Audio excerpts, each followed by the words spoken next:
ჩემმა თაობამ კარგად იცის, რომ საქართველოს მტერი რუსეთია და ამისთვის ისტორიული წყაროების მოშველიება არ გვჭირდება.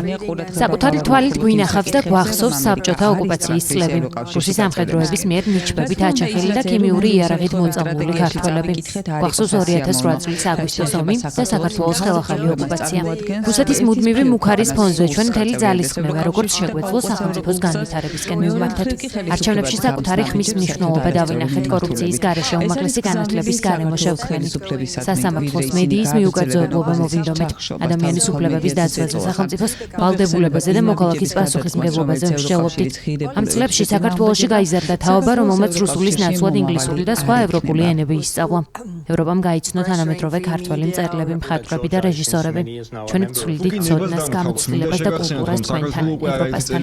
ჩვენი სამსახურები, მეგობრები, საყვარელი ქალაქები აღმოვაჩინეთ და გავიჩინეთ ევროპაში. დღეს ევროკავშირისკენ სწრაფვას რეპრესიებით პასუხობენ ჩემს სამშობლოში. ხელისუფლებამ მიტაცებული აქვს რუსული ინტერესების დამტარ რეჟიმს. საქართველოს მოქალაქეები წელიწადზე მეტია უწყვეტად ქუჩაში აპროტესტებენ ევროკავშირში გაწევრიანების პროცესის შეჩერებაზე განცხადებას. ეს განცხადება ნაგვარჩხალს გავს. საქართველო აალდა და მას შემდეგ ვიწვით. ვისურვებდი განცხადებები მოქმედებაში